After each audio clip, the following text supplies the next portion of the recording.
Bonjour à tous et bienvenue dans cette émission, chers internautes. Nous allons parler de la RDC où le plan de balkanisation est toujours en marche. En tout cas, le sujet a été relancé par l'évêque du diocèse de Bunia, Monseigneur Dieudonné Uringui, qui dans son homélie a clairement déclaré que le plan de balkanisation est toujours en cours. Il dit qu'il a été en Allemagne et il a vu une carte où le pays a été divisé en 4 parties et il affirme que on veut faire de la RDC comme on a fait au Soudan. Nous avons comme invité Freddy Mulumba. Freddy Mulumba, vous le savez, il est politologue, écrivain, mais aussi directeur général adjoint de la RTNC. Freddy Mulumba, qui a fait passer plus de 10 ans dans la lutte contre la balkanisation de la RDC. Freddy Mulumba, bonjour. Bonjour Adam. Alors après donc l'évêque Dieudonné Uringui, on sait que avant lui il y avait aussi le cardinal Ambongo qui était au Kivu, qui a confirmé le plan de balkanisation. Alors cher Freddy, on pensait que le plan de balkanisation était déjà dans les oubliettes. Adam, je pense que ce plan date il y a longtemps. Avant même que l'AFD soit mise en place. Je me rappelle, quand j'étais au potentiel, après avoir fait la campagne contre la balkanisation, nous avons reçu 2 personnes. Moi avec Emile Kabongo, donc de l'ambassade américaine, dans mon bureau au potentiel, qui nous demandaient, qui voulaient comprendre la balkanisation, ça vient d'où, c'est quoi, ils ne comprenaient rien. En fait, c'était le département d'État américain qui avait demandé à ce qu'ils viennent me rencontrer. On a eu une discussion pendant 1 heure. Et on leur a expliqué qu'est-ce qui est derrière tout ce qui est guerre à l'Est et tout ça. On a cité certains ouvrages. Et ils ont fait rapport à Washington. Et de Washington, il y a eu fuite dans Wikileaks. Et dans Wikileaks, tout ce qu'on avait parlé avec les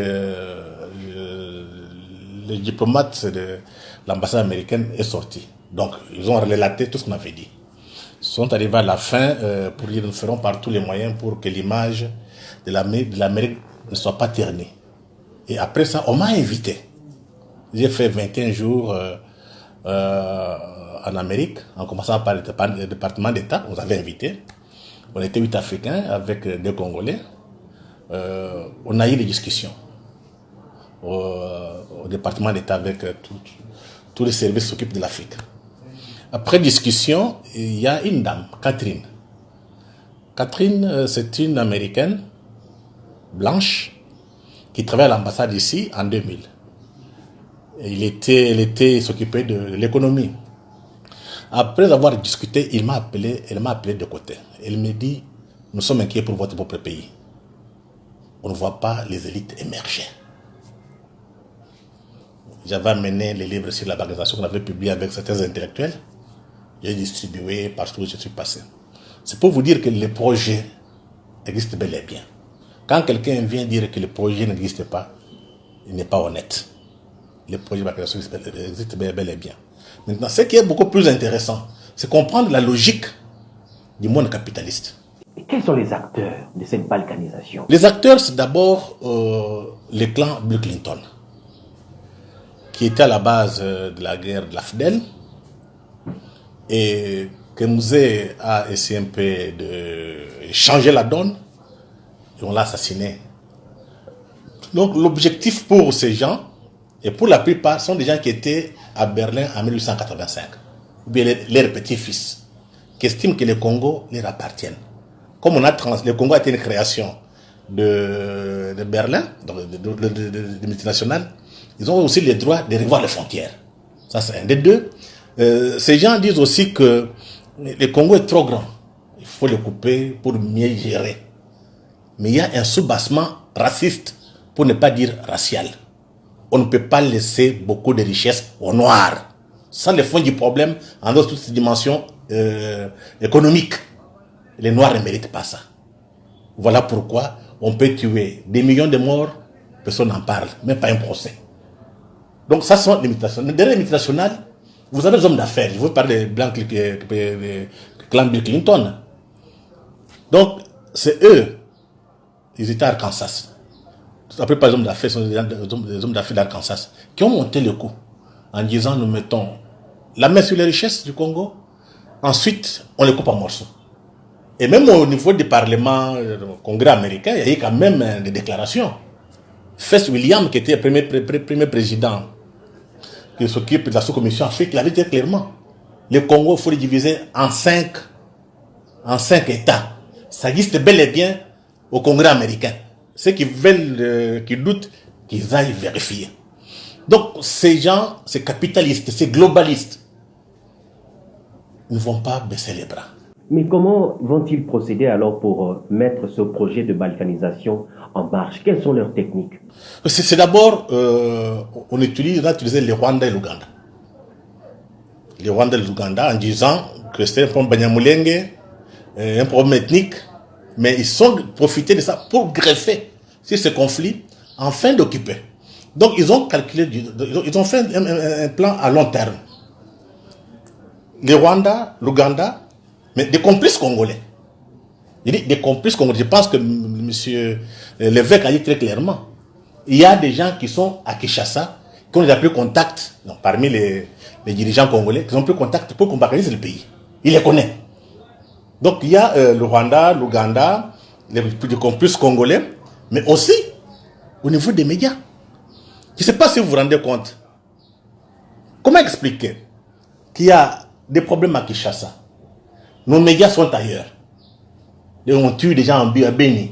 Tu vois pas dans les médias. Parce que la plupart des médias ici sont financés par Soros avec aussi ça. Il n'y a pas seulement que Soros avec aussi ça. La plupart des ONG, des fondations qui financent nos médias ici, sont au service de la balkanisation. Comment ils procèdent? Ils se taisent. Quand il y a des questions, on ne parle pas. Mais il y a aussi les médias traditionnels. Je vous prends l'exemple de la RTNC. Je suis ici. Il y a des coins, il n'y a pas de la RTNC. Vous partez vers Kamina, ni la radio, ni la télévision. C'est pour qu'avec le temps, les gens oublient qu'il y a un État central à Kinshasa. En oubliant, parce qu'on ne voit pas la télévision nationale, ni la radio, ils oublient et on va leur proposer, faites cela, acceptez Kinshasa est très loin, parce que leur discours. Mais ils sont soutenus par les fondations qui financent les médias. Que ce soit maintenant les médias publics, que ce soit les médias privés. C'est comme ça qu'on sait que on ne peut pas comprendre qu'un pays soit attaqué, vous avez la télévision nationale, il n'y a rien. Il y a un problème. Est-ce que vous avez vu un État, des hommes politiques congolais se lever pour dire ça ne marche pas, il faut discuter sur ce qui se passe à l'Est? Rien du tout. La complicité est tellement grave. Je pense qu'on est arrivé à un niveau tel que on ne doit pas baisser les bras. C'est un combat. Justement. Mais... un combat de la liberté. Donc, qu'est-ce qu'il faut faire maintenant pour sortir de ce plan de balkanisation qui date depuis longtemps, vous l'aviez dit, mais ça continue, ils ne vont pas baisser les bras. Comment faut-il s'en sortir? 3 choses. 1. Il faut dénoncer tous les complices. Ils sont connus. Je pense que l'évêque l'a dit.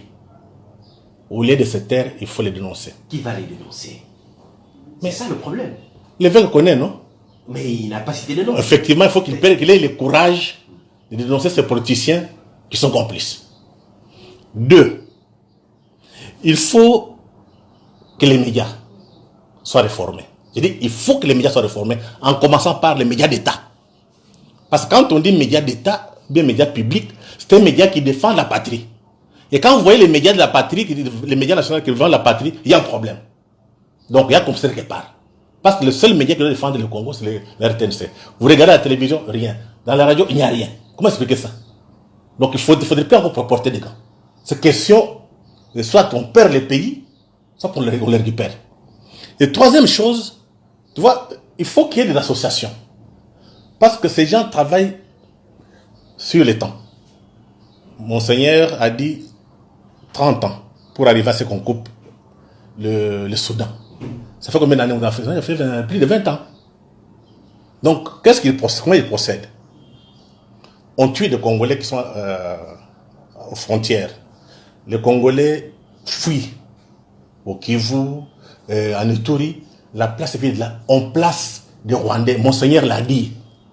Le cardinal a dit la même chose. Il y a même les rapports des Nations Unies. Et je demande aux Congolais de lire les rapports des experts de 2012 et les rapports mapping. Tout est écrit. Une question. Pourquoi à Kinshasa, les hommes politiques se taisent? Si les hommes politiques se taisent, ils sont complices. Voilà pourquoi il faut maintenant créer des associations qui ont pour objectif de sauver la patrie, de lutter contre la banalisation. Donc, quand il y a des associations, des jeunes gens qui peuvent même, ça peut même pas dire pendant 10 ans, 20 ans, parce que l'occidental, les capitalistes ne comprennent que les rapports de force. Si vous n'êtes pas organisé, il ne viendra pas travailler à votre place. Donc, c'est ces associations qui vont mobiliser le peuple. Et quatrième élément, l'armée. Il faut nettoyer. On est tellement infiltré. Et qu'on ait le courage. La liberté a un prix. Moussa Kabila a été assassiné parce qu'il n'a pas voulu accepter n'importe quoi. Lumumba a été assassiné. Donc il ne faudrait pas qu'il y ait encore des gens qui doivent mourir. Ce signifie qu'il faut protéger nos élites. Il faut mobiliser le peuple et notre armée. Là, l'indépendance, on ne donne pas gratuitement. Donc c'est notre travail en tant qu'intellectuel, en tant que citoyen. Et c'est tous les médias. Il faut créer de nouveaux médias. Ça signifie que des médias qui ne sont pas financés par l'Occident. Parce que les gens qui reçoivent l'argent de l'Occident sont corrompus. C'était pas marcher des mots. Tous ces petits médias que vous avez là, qui sont dans l'histoire, dans le sexe, Mokuna, c'est une diversion. Aujourd'hui, on vient de parler, ce que Monseigneur a parlé. Regardez dans les médias, les réseaux sociaux, qui en parle? Donc, tous les réseaux sociaux, c'est une diversion. Donc, il faut créer des médias alternatifs. Et pour cela, il faut le sacrifice. Mais, dernière question. Il y a des gens qui lient le projet de balkanisation à un pouvoir, à un régime. Or, en vous entendre parler, c'est un projet qui dure dans le temps. Donc, ça ne dépend pas d'un individu qui arrive au pouvoir ou d'un président quelconque. Non, je pense que la difficulté pour les Congolais, c'est quoi? On est dans les sentiments. On est faible. Le projet a été monté en 1994 par les Américains. On avait demandé à qui? Ils ont dit, nous voulons couper le Congo. Quelle que soit la personne. Donc, si vous ne mobilisez pas la population, il n'y aura rien. Donc, qu'on ne puisse pas parler des individus. Parce que ce discours-là est tenu par nos ennemis. Ils tiennent ce discours pour nous diviser. Donc, il faut qu'on soit très prudent. Qu'on soit très prudent. On tient ce discours pour diviser. Donc, il ne faut pas les écouter. Notre problème, mobiliser notre peuple. Notre armée doit être debout. Et nos intellectuels aussi. Les intellectuels, beaucoup sont corrompus. Ils sont où? Ils sont où? Ce sont des gens que les Blancs ont fabriqués, formés, pour soutenir leur propre projet. Par contre, ce sont ces intellectuels-là qui vont aller avec les Occidentaux pour balkaniser. Un exemple. Nous, on a écrit un livre sur la balkanisation avec un intellectuel congolais, professeur au Canada. Le même professeur a été récupéré par Kagame. Il a écrit un livre intitulé Du paradoxe congolais au miracle rwandais. Oui, il montre à Kinshasa, il n'y a rien. Donc il a trahi. Ce sont des traîtres. Et pour cela, il faut que la jeunesse comprenne. C'est pour la jeunesse. Hein. D'ici 20 ans, 30 ans, ceux qui ont 20 ans auront 50 ans. Ils seront dans quel état?